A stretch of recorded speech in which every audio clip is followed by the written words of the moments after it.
For our boat club, they are ready. So there's more time for you to get close. New Close Up for up to 20.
Hello everyone, good morning! Good morning! I gusto ko more louder and powerful.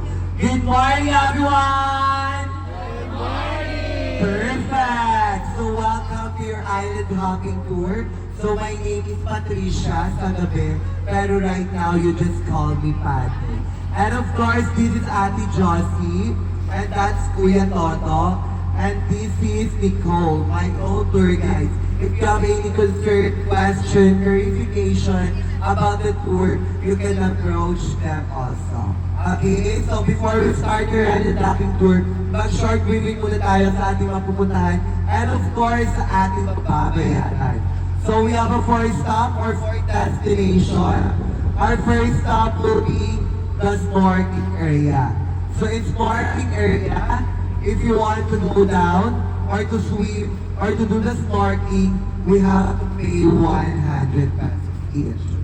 And why we need to pay 100 pesos each? It's like an environmental fee, but we take that to the Sea Ranger. And at the same time, our snorkeling area is a sanctuary area.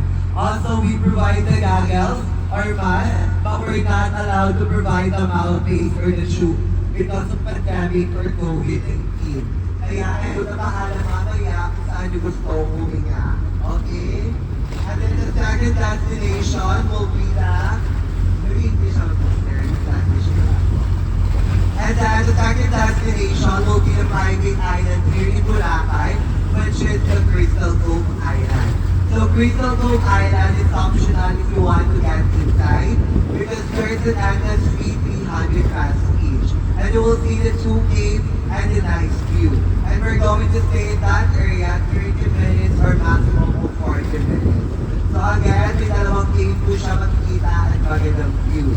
And then of course, the other people here have a ticket already. And for those who don't have a ticket, you can approach me or Ate Josie or Kuya Toto for a ticket. And then the third destination will be our lunch area. So the lunch area, you can do the hand kawaban, that's also included with your package. But we have to give some tip or donation for those people who will take you a photo or magsisindi ng apoy sa hand kawaban. And then the last destination will be the Puka Beach.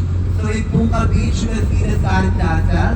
The sand castle, if you want to take a photo, just give any amount or any donation for those who make the sand castle. And at the same time, there is a crystal kayak. It depends on you later if you want to do the crystal kayak, but Puka Beach is one of the